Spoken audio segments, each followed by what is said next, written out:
नमस्कार.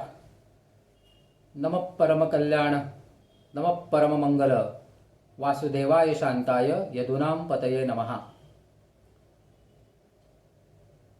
काल आपण तीर्थ मन किंवा मनतीर्थ अशा एका वेगळ्या पैलूतून मनाचं पावित्र्य समजून घेण्याचा प्रयत्न केला. अशा अनेक पैलू आहेत की जे मनाला लागू पडतात किंवा ज्याच्याविषयी आपण कधी विचार केलेला नसतो. आणि जसं काल म्हणालो तसं हे अनेक ग्रंथांमधनं, अभंगांमधनं, ओव्यांमधनं आलेलं असतं. पण आपण त्याच्याकडे फक्त त्या ओव्या म्हणून, अभंग म्हणून पाहतो. कीर्तन प्रवचन मधूनही ते पूर्वरंग उत्तरंगांमध्ये हे ओव्या किंवा अभंग येतात. पण मूळ उद्देश किंवा त्या सगळ्या आख्यानाची जी काही रचना असते ती मनाला भगवंताकडे घेऊन जाणं. आणि मग भक्ताने काय काय काळजी घेतली पाहिजे आपल्या जीवन प्रपंचामध्ये राहत असताना, व्यवहार करत असताना. त्याला जर उपासना करायची असेल, भक्ती मार्गाने पुढे जायचं असेल, त्या भक्ती मार्गातून आपल्याला ज्ञान संपादन करायचं असेल, तर मग त्या भक्ती मार्गाची, उपासना मार्गाची जी काही ठरलेली चौकट आहे त्यामधनं त्या सगळ्या विषयाची मांडणी होत राहते. त्यात समोर बसलेल्या श्रोतृवंदाला विषय नीट समजावा आणि संतांनी, महर्षींनी, ऋषींनी केलेलं कार्य त्यांच्यापर्यंत पोहोचवावं.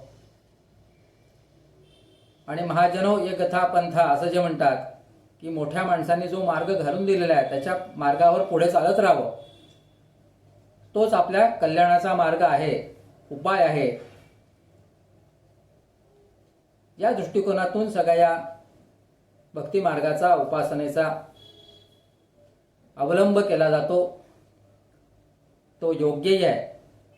कदाचित म्हणूनच आज महाराष्ट्रासारख्या राज्यात ही भगवत धर्माची ध्वजा इतक्या शतकानंतरही दिगंत फडकत राहिली. कुठेतरी ही तीर्थक्षेत्रे माणसाला खुणावतात, ते बोलावतात.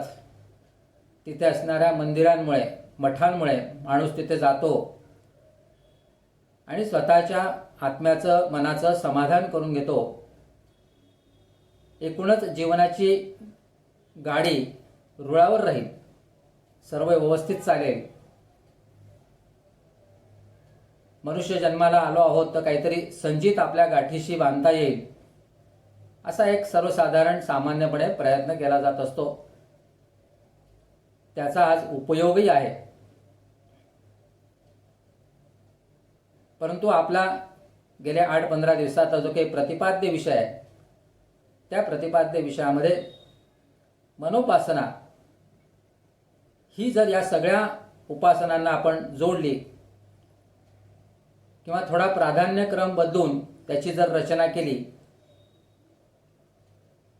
तर एका वेगळ्या अनुभवाचा आपल्याला लाभ घेता येऊ शकतो. आपल्याच उपासनेची आपणच केलेली एक छोटीशी कसोटी सुद्धा ठरू शकते की अरे मी ही उपासना करतोय पण माझं मन त्याच्यामध्ये किती गुंत आहे, माझं मन किती आपण त्याच्यात खऱ्या अर्थाने भगवत रूप झालेलं आहे हे आपल्याला तपासता येऊ शकतं.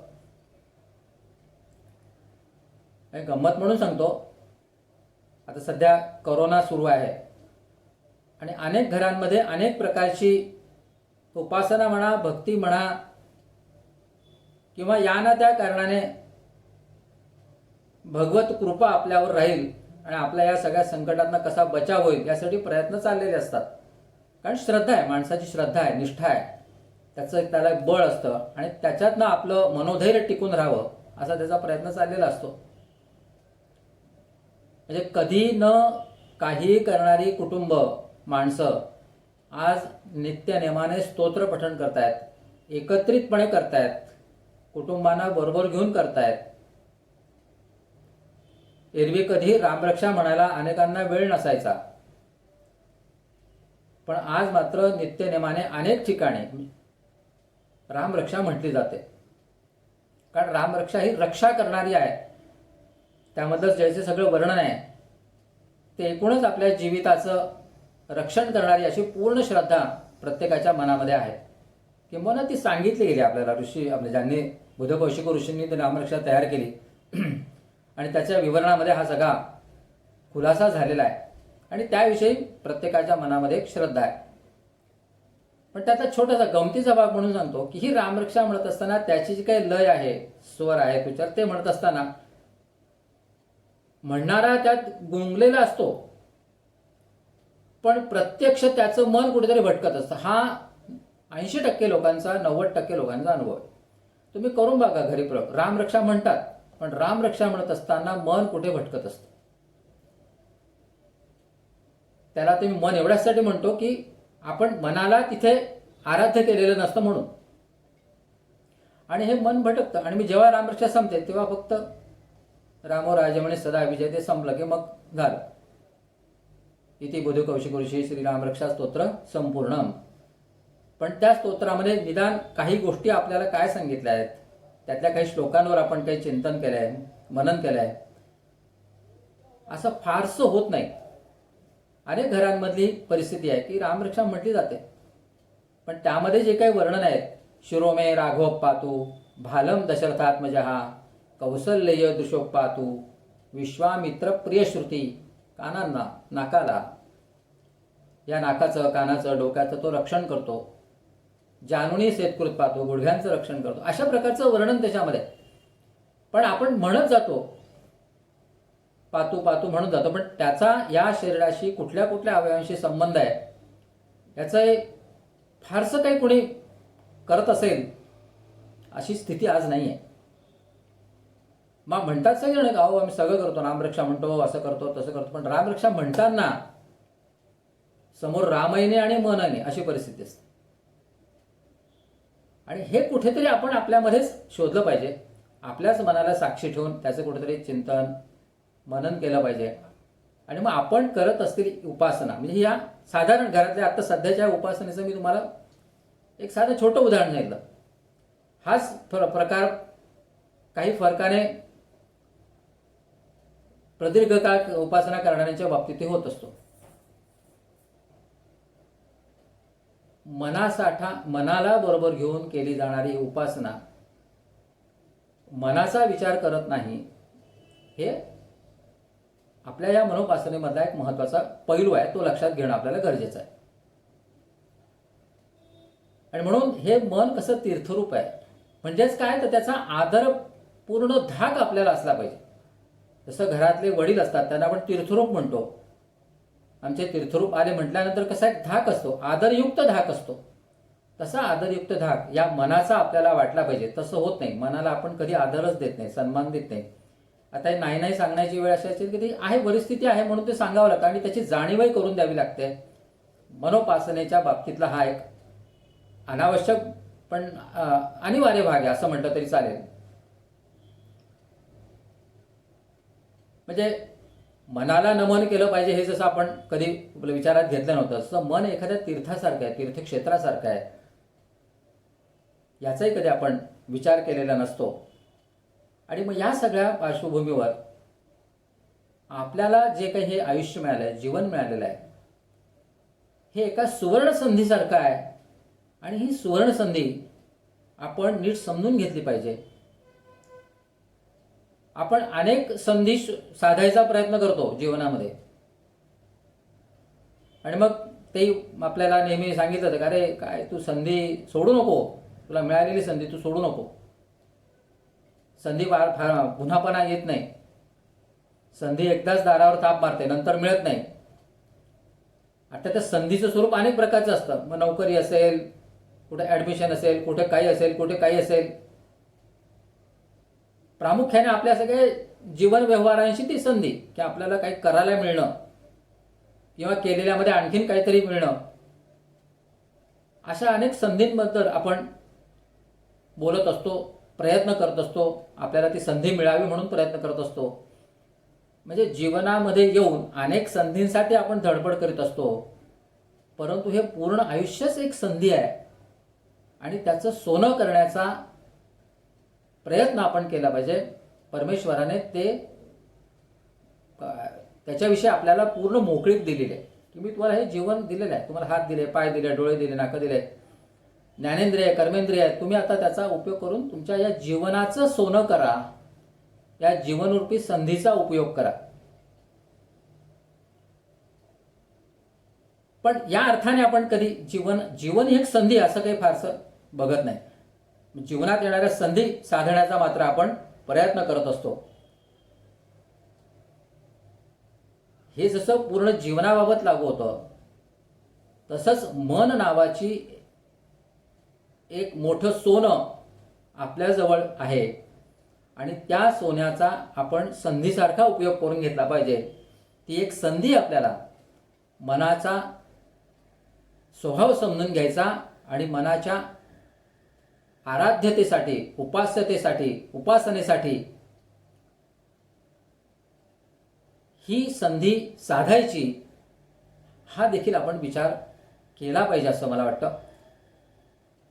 आणि हे कसं पुन्हा अनेक ग्रंथांमधून आलेलंच आहे आणि आपण ज्याला प्रमाण ग्रंथ म्हणून भगवद्गीतेचा उल्लेख करतो, त्यात तर हे अगदी पहिल्या अध्यायापासून ते 18व्या अध्यायापर्यंत अनेक श्लोकांमधून वारंवार व्यक्त होतं. म्हणजे भगवद्गीता हा सुद्धा खऱ्या अर्थाने एक जीवनाचं सोनं करणारा ग्रंथ आहे. तो समजून घेतला म्हणजे आपल्याला आपल्या मनाचं सुद्धा मूल्य लक्षात येईल.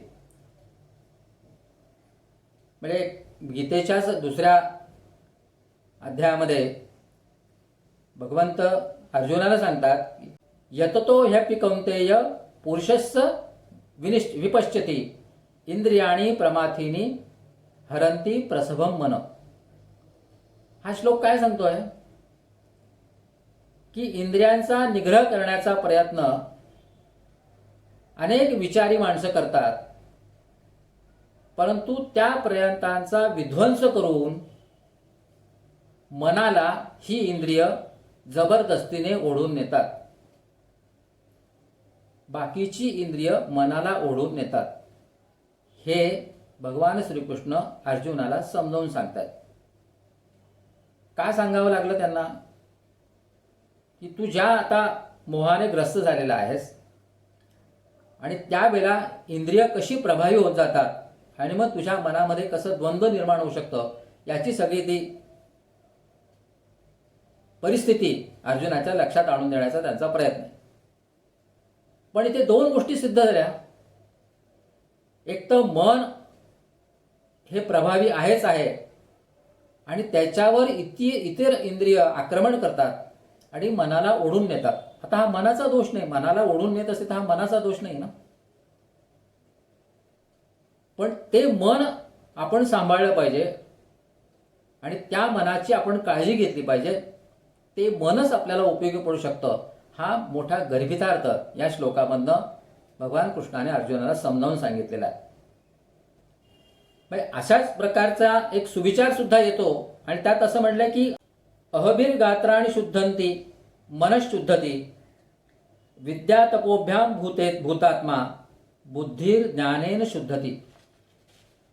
याचा अर्थ असा आहे की या सुभाषितामधनं सुद्धा हेच सांगितलं गेलंय की ज्ञानी माणसाला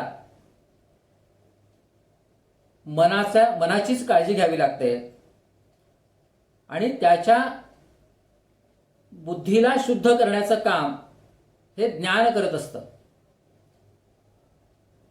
तसंच मनाला शुद्ध करण्याचं काम हे सत्य जे काही असतं, जे काही सत्य संकल्प असतात, जी वस्तुस्थिती असते, ते मनाला शुद्ध करत असतात.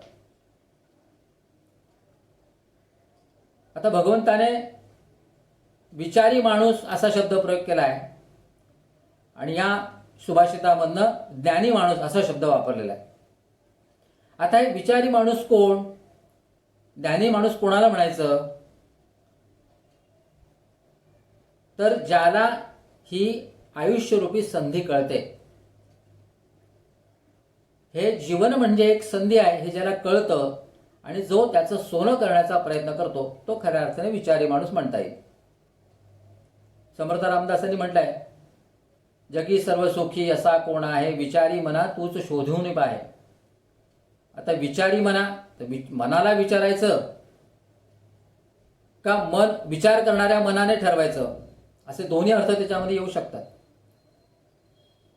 परंतु हे ठरवण्याचं काम मनाला करायचं आहे. समर्थांनी तेच सांगितलं की विचारी मना तूच शोधून पाहे. म्हणजे ही सुद्धा शक्ती मनामध्ये आहे हे समर्थही आपल्याला सांगतात. या सगळ्या विवेचनामधनं आपल्या एक गोष्ट लक्षात येते की जीवनाची इतकी मोठी संधी आपल्याला मिळालेली असते आणि त्या संधीचं सोनं करत असताना आपल्याजवळ असलेलं हे मनरूपी सोनं सुद्धा आपण नीट जपलं पाहिजे. किंबहुना ते एका अलंकारासारखं आहे. आणि हे नुसतं जपायचं आहे म्हणजे काय करायचं आहे, तर त्याचा मांगल्याशी असलेला संबंध, त्याचा परमानंदाशी असलेला संबंध हा नित्य कसा राहील. केव्हाही मनाचा विचार करताना मांगल्याशीच त्याचं जोडलं जातं. चांगल्या गोष्टींशीच मन मोठ्या प्रमाणावर जोडलं जातं. बहुतांश वेळा आपण मनाचा किंवा मन या शब्दाचा विचार करताना सुद्धा किंवा आपल्या मनाची एखादी भावावस्था अनुभवत असताना समाधान ज्याला म्हणता येईल, मनशांती ज्याला म्हणता येईल, ती कुठेतरी मांगल्याशीच निगडीत असते, व्यापकतेशी निगडीत असते. आणि म्हणून मनाचा हा जो मूळ स्वभाव आहे, मांगल्य, सत्यप्रियता, आनंद, समाधान, शांती, या गुणवैशिष्ट्यांना आपण ओळखणं आणि त्याचा उपयोग करून आपल्या जीवनाचं सोनं करून घेणं, हेच विचारी पुरुषाचं खरं लक्षण ठरतं. आपण मनाला अनेक वेळा घाबरटच ठरवतो. मन भीतं, घाबरतं, किंवा मन हे करेल की नाही, मनाने करावं की करू नये. मनाच्या खंबीरपणावर किंवा मनाच्या सामर्थ्यावर खूप मोठा भर दिला गेला आहे किंवा त्याचं फार मोठं उदात्तीकरण झालं आहे असं फारसं पाहायला मिळत नाही. मन दडपणाखाली तरी असतं, मन नाराज तरी असतं, मन भ्यायलेलं तरी असतं, मन नाराज तरी असतं. अशाच गोष्टींशी आपण मन जोडून ठेवलेलं आहे. पण जसं आता इथे म्हटलं की मन हे का सत्य ज्याला म्हणता येईल, भागवतामध्ये पहिलाच श्लोक आहे त्यात म्हणतं की सत्यम परम धीमहि. सत्याचीच आराधना केली पाहिजे आणि तीच खरी परमेश्वराची आराधना आहे. त्यामुळे या सत्याची आराधना काय, तर तीच मनाची आराधना आहे. मन हे सत्याचाच विचार करते, मन हे चांगल्याचाच विचार करते, मन हे मांगल्याचाच विचार करते. आणि जिथे जिथे असं मांगल्य असतं तिथे तिथे मनाला समाधान मिळत असतं. मग ते सृष्टीतलं असेल किंवा दैनंदिन व्यवहारातलं सुद्धा असेल, एखाद्या उपासनेतलं असेल, ते सत्य कुठेतरी गवसतं आणि आपल्याला एका समाधानाचा आनंद घेता येतो, अनुभवता येतो, मनशांती आपण उपभोगतो. भागवतासारख्या ग्रंथामध्ये सत्यम परम धीमहि असं सांगत असताना पहिलाच श्लोक आहे. म्हणजे कुठल्याही मूर्तीची पूजा त्यांनी भागवताने सांगितली नाही. दत्ताची नाही, कृष्णाची नाही, रामाची नाही, देवीची नाही. कोणाचं ध्यान करायचं, सत्यम परम धीमहि. आपण सत्याचं ध्यान करूया. सत्य हेच नित्य असतं आणि नित्य जे असतं तेच सत्य असतं. आणि आपण जर नीट थोडं विश्लेषण करून पाहिलं तर मन हे नेहमीच सत्याची बाजू घेतं, सत्यासाठीच आपल्याला धडपडायला लावतं. सत्य हेच मनाला रुजतं, पटतं, तिथे ते शोधत असतं. ते जर योग्य वेळेला योग्य ठिकाणी मिळाले की मग आपल्याला खऱ्या अर्थाने मनशांती लाभते, मनाचं समाधान लाभतं. उपासनेतनं हीच आपली धडपड सुरू असते. अनेक प्रकारच्या ज्या उपासना आपण करतो त्याबद्दल याचीच आपली धडपड सुरू असते. पण मनाला हे सामर्थ्य द्यावं लागेल. मनाला त्याची जी योग्य जागा आहे ती आपण दिली पाहिजे. म्हणजे जसं कथा सांगतात छोटीशी की म्हणजे जसं एखादा गरीब माणूस असतो, म्हणजे समर्थ रामदासांनी तर त्याच्यावर एक श्लोकच लिहिलेला आहे. त्यांचं असं म्हणणं आहे की रंक राव आज्ञेनी घ्यावे, तेची पुढे राजा झाले, मग ते भयेची उडाले, रंकपणा सरिसे. रंक राज आज्ञेसी भ्याले, म्हणजे जो रंक आहे, जो गरीब आहे, तो राजाच्या आज्ञेला भीतो. रंकराज आज्ञेसी भ्याले, तेची पुढे राजा झाले. पण तोच रंक, तोच गरीब माणूस जेव्हा राजा होतो तेव्हा काय होतं? मग ते भयेची उडाले, रंकपणा सारखे. म्हणजे गोष्टी रूपाने किंवा दृष्टांत रूपाने सांगायचं तर एखादा गरीब माणूस त्या राज्यात राहत असताना राजाज्ञेला भीतो, राजाला भीत असतो, त्याचा धाक त्याच्यावर असतो. म्हणजे जसं आत्ता आपण बघितलं की जसं भगवान कृष्णाने सांगितलं की सगळे इंद्रिय जे आहेत ते मनाला ओढून नेतात, मनावर आक्रमण करतात, मनाला भिवतात. एखाद्या राजासारखं ते बाकीचे इंद्रिय काम करतात आणि मन मात्र घाबरलेलं असतं. मन त्याला वश होत जातं. मन ते इंद्रिय सांगतील त्याप्रमाणे वागत जातं. काहीशी त्या रंकासारखीच म्हणजे गरिबासारखीच अवस्था मनाची होते. आणि मग असं जे मन आहे, ज्याला ते गरिबाची आपण उपमा देतोय, पण हाच जर गरीब माणूस जर राजा झाला किंवा राजा होतो आणि राजा झाल्यानंतर त्याचं भय तर जातच, मनामध्ये जी भीती असते ती तर जाते, कारण आता राजा झालेला असतो. राजा झाल्यावर त्याची भीती जाते. पण नुसती भीतीच जात नाही तर त्याला आपला रंगपणाही गेलेला आहे, आपली गरिबी सुद्धा दूर झालेली आहे याचं सुद्धा ज्ञान होतं की आता मी राजा झालोय, माझी गरिबी तर गेलीच आहे, माझं मन हे आता निर्भय झालेलं आहे, कारण तो आता राजा झालेला असतो. मनाचं अगदी असंच आहे.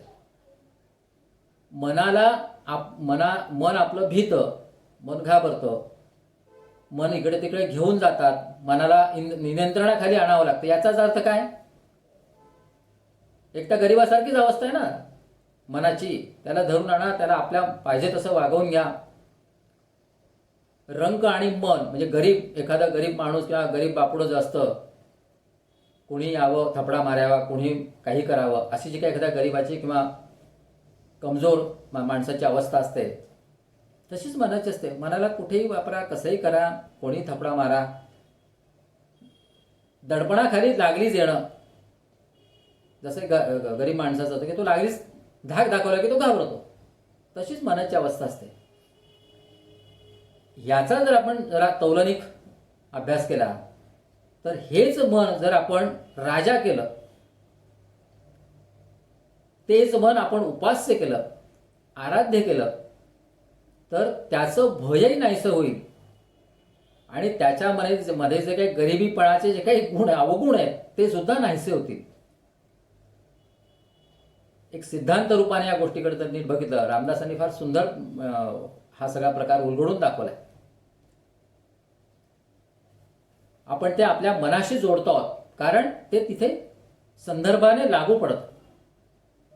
आपण मनोपासनेमध्ये जे गेले 8-15 दिवस विचार करतोय तो हाच करतोय की मनाला जर आपण योग्य स्थान दिलं, जे ते अभिप्रेत आहे, म्हणजे मन ज्याला आपण डिझर्व म्हणतो, एखादी व्यक्ती त्याची अधिकारी असते, पात्र असते, पण ते त्याला मिळत नाही, तसं आहे.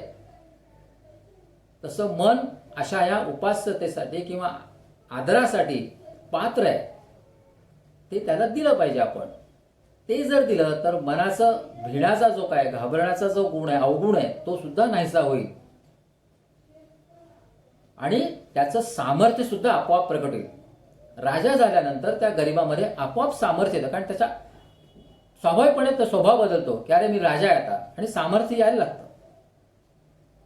तेच मनाचं आहे. मनाला जर तुम्ही राजाच्या ठिकाणी म्हणजेच उपास्य ठिकाणी, आराध्य ठिकाणी नेऊन बसवलं तर त्याचं सामर्थ्य वाढेल आणि त्याच्यामध्ये असलेला जो काही चंचलपणा आहे, अस्थिरपणा आहे, काय वाटेल ते आपण त्याच्यासाठी जे लावतो ते सगळे नाहीसे होतील. आणि हे करण्याकरताच आपल्याला मनोपासनेची आवश्यकता आहे. मनोपासना या दृष्टिकोनातूनच त्याची मांडणी आपण करतो. मनाविषयीचे गैरसमज आपण जे इतके दृढ करून ठेवले की ते जाता जात नाही.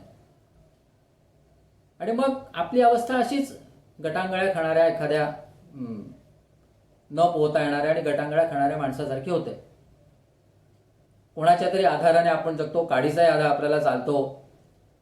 कारण आपल्या मनाचा आपण कधी विचार केला नसतो. माझं मन किती सामर्थ्यवान आहे आणि त्याच्या जोरावर मी किंवा त्याच्या आश्रयाने, त्याच्या कृपेने मी काही करू शकतो. हा आत्मविश्वास आपण तितका बळावलेला नसतो. उलट मनाला कोणाच्या तरी आधाराने जोडण्याचा आपण प्रयत्न करत असतो. खरं सांगायचं तर आता आपण ज्या काही उपासना करत असतो त्यातही आपली काहीशी अशीच परिस्थिती असते. मागून मागून आपण काय म्हणणार? शेवटी प्रपंचाचंच मागतो. पोराला पास कर म्हणतो, बंगला दे, गाडी दे, घर नीट चालू, नोकऱ्या लागू दे. इतक्या अशा ज्याला आपण फुटकळ मागण्या म्हणतो ना, त्या आपण करत असतो. इतकी प्रदीर्घ उपासना करून सुद्धा वचनेषु किम दरिद्रता या पद्धतीने आपण मागतो. पण ते आपल्याला असं वाटतं की आपण फार काही मोठं मागतोय देवाजवळ. असं म्हणतं की देवाजवळ काही मागूच नाही. आणि खरंच आहे, देवाजवळ मागायची काय गरज आहे? तुम्ही जर देवाशी एकरूप झाला असाल तर तुला काय हवं आणि काय नको ते देव बघतं. योगक्षेम वाहाम्यम, तो योगक्षेम चालवतो. त्याला माहिती असतं सगळं, याला काय हवं आणि काय नको आहे. जसं आपण नेहमी लाकूड तोडायची गोष्ट ऐकत असतो, लहानपणापासून ती गोष्ट ऐकत आलो आपण. तुम्हाला सगळ्यांना ती गोष्ट माहिती आहे. पण अंततोगत्वा काय? त्या लाकूड तोड्याचा प्रामाणिकपणा आपल्यावर बिंबवला जातो. बिंबवला जातो म्हणजे आपण त्यात घेण्यासारखा गुण म्हणून तो घेतो, बोधकथा म्हणून त्याच्यातनं घेतो. पण त्या व्यापक अर्थाने जर आपण बघितलं तर तो लाकूड तोड्या प्रामाणिक असूनही त्याने मागून मागून काय, तर माझी लोखंडाची कुऱ्हाड होती तेवढी फक्त तू मला दे. पण वस्तुस्थिती अशी की जर भगवंत प्रसन्न झालेला आहे तर मागताना त्याने की माझं जीवन समृद्ध होऊ दे, मला बाकी काही नको आहे. कदाचित तो बोलून चालून लाकूड तोड्या असेल म्हणून असेल, परंतु केव्हा आपल्या समोर भगवंत येऊन उभा राहील आणि आपण काय मागू याचा सुद्धा आपल्याला भरोसा नसतो. म्हणजे आलाच भगवंत तर आपण अशाच काहीतरी मागण्या करू. चुकून मागून तुमची उपासना फलरूप झालीच, भगवंताला वाटतं की चला याच्यावर दया करावी म्हणून ते आलेच तुमच्या समोर उद्या अचानक, तर मग मागता मागता तुम्ही काय मागणार? असंच काहीतरी, हे सगळं जीवन समृद्ध दे, मला मुक्ती मिळू दे, अशा प्रकारच्या मागण्या आपण कधी करत नाही. म्हणजे ज्या खरं नचिकेताने, प्रल्हादाने, ध्रुवाने ज्या केल्या होत्या तशा कोणी आपण करत नाही. असं कोणीही मला सहसा बघायला मिळत नाही की कोणी भक्त देवळात गेलाय आणि तिथे गेल्यानंतर त्याने देवाकडे सांगितलं की मला आत्मज्ञान दे, आत्मशक्ती दे, आत्मबल दे, आत्मतेज दे, असं कोणीही मागत नाही. किंवा काहीच नाही, सर्वत्र सुखिनः सन्तु सर्वे सन्तु निरामया सर्वे भद्राणि पश्यन्तु मा कश्चित् दुःखं, अशी व्यापक प्रार्थनाही कोणी करत नाही. ज्याचे त्याचे प्रश्न असतात आणि त्या प्रश्नांना घेऊन जो तो आपापल्या पद्धतीने देवाची आराधना करत असतो, ही आज वस्तुस्थिती आहे. पण मग त्यामधून जे परमेश्वर रूपी मन आहे त्याचं काही समाधान होत नाही. ते तसंच राहतं, मन तसंच तहानलेलं राहतं, त्या भक्तीसाठीच तहानलेलं असतं ते. म्हणून भगवंत मन मागतो आणि ते मन अशा तृप्ततेने ओसंडून व्हायला हवं की तू माझ्याजवळ म्हटल्यावर मला मागायची काही गरजच नाही. माझ्या हृदयामध्ये तू या म्हटल्यावर मला अन्य गोष्टींची काही गरजच नाही आहे. तू ठेवशील तसं किंवा तू करतोय ते मान्य, तूच करायचं आहे, मी काही करायचंच नाही आहे, तू माझ्या हृदयामध्ये आहेस. ह्या मनरूपी ईश्वराला आपण आपल्या हृदयामध्ये स्थान दिल्यानंतर त्याच्यातनं मिळणारं जे काही आहे ते सगळं आपलंच असेल. ती आराधना, ती उपासना मनाचीच परिणामतः ईश्वराचीच उपासना असेल. आणि म्हणून त्या आपल्या शिवसंकल्प स्तोत्रामध्ये आपण हेच वारंवार सांगण्याचा प्रयत्न केला. इतर सगळ्या उपासना करत असताना जर आपल्या मनाला साक्षी ठेवून आपण आपल्या मनाला तिथे जोडलं किंवा उपासना सुरू करण्यापूर्वी ह्या मनाची प्रार्थना करून घेतली आणि मनाची व्यापकता आपण एकदा सुरुवातीला अनुभवली की मग जी आपली नित्याची उपासना आहे त्यामध्ये सुद्धा आपल्याला बदल जाणवू शकतो. म्हणूनच मनाच्या या उपासनेसाठी आपल्याला एक वेगळा अनुभव घेता येऊ शकतो. तो घेण्यासाठी मनोपासनेचा एक नवा मार्ग आपल्याला अवलंबता येऊ शकतो.